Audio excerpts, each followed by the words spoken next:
You're too funny. Holy shit. Scared the shit out of me. Scared the shit out of me.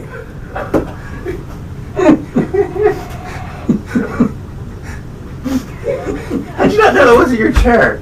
Huh? I don't even know what my chair looks like. How would I not know that's my chair?